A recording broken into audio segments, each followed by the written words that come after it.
बोलो। कक्षा 7 इकाई 6 मालवजी फौजदार। कक्षा 7 के बच्चे नाट्यकरण कर रहे हैं। पात्र शिवाजी, मालवजी, तानाजी और दरबान।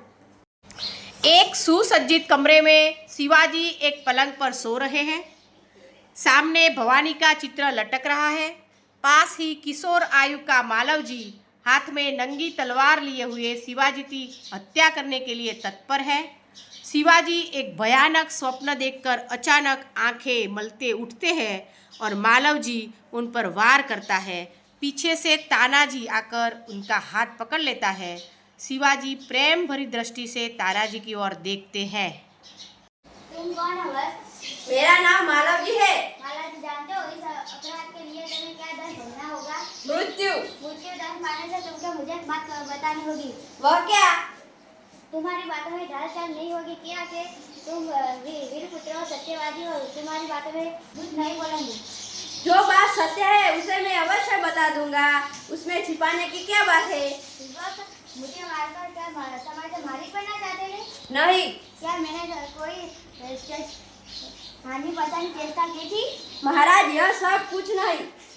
तो फिर तुम्हारी मन में क्या बात थी? अगर आप पूछते ही है तो सुनिए। मेरे पिताजी आपकी सेना में सिपाही थे। उन्होंने देश की रक्षा के लिए अपना जीवन न्यौछावर कर दिए। आज उन्हें मरे हुए 2 वर्ष हो गए हैं। इस समय घर में मैं और मेरी माँ केवल 2 प्राणी हैं। आज 3 महीनों से हम दोनों ने पेट भर अन्न मिलना दुर्बल हो गया है।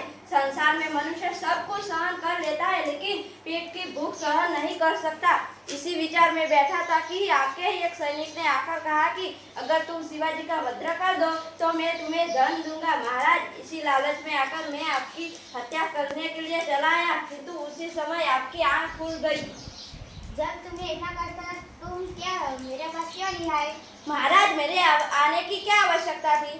जिस वीर सैनिक ने देश की रक्षा के लिए अपने प्राण गंवा दिए, उसके परिवार का पालन पोषण की चिंता करना तो आपका ही कर्तव्य था। तानाजी, महाराज को जेल खाने में बंद करो, उसे कल दंड भोगना पड़ेगा। महाराज, आप क्या कहते हैं? महाराज, मृत्यु दंड पाने से पहले मैं एक बात की भीख मांगता हूँ। वह क्या?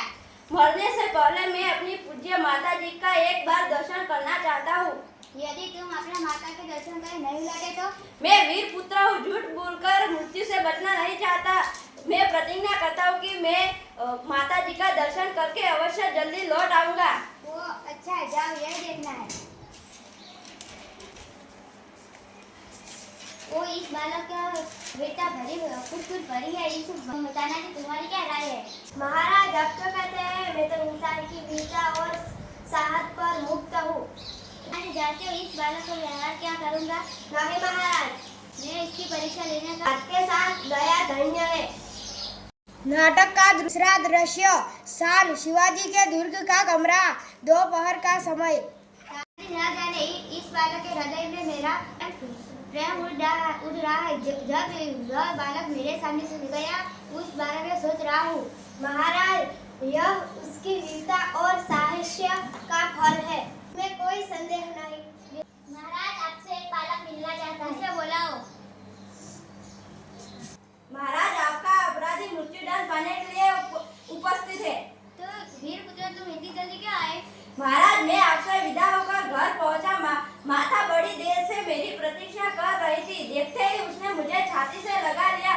उस समय मैंने विचारा कि माता से सारा भेद कर दूं, किंतु मेरी हिम्मत न पड़ी। अब महाराज, मैं आपके साथ उपस्थित हूँ। आप जो कर सकते कर लीजिए, लेकिन मैं एक बात की और भीख मांगता हूँ। वह कौन सी बात? आप मेरी माता का समस्त देख रेख का आप अपने ऊपर ले लीजिए। वीर पुत्र, तुम अपने माता के दुखी हो रहे हो, पर व्याकुल हो रहे हो, जिस प्रकार मैं भी दुखी हूँ। मातृभूमि की दुख दूर करो।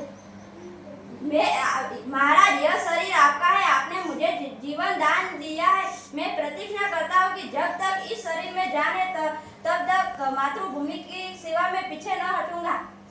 वीर पुत्र, तुमसे यह आशा करता हूँ।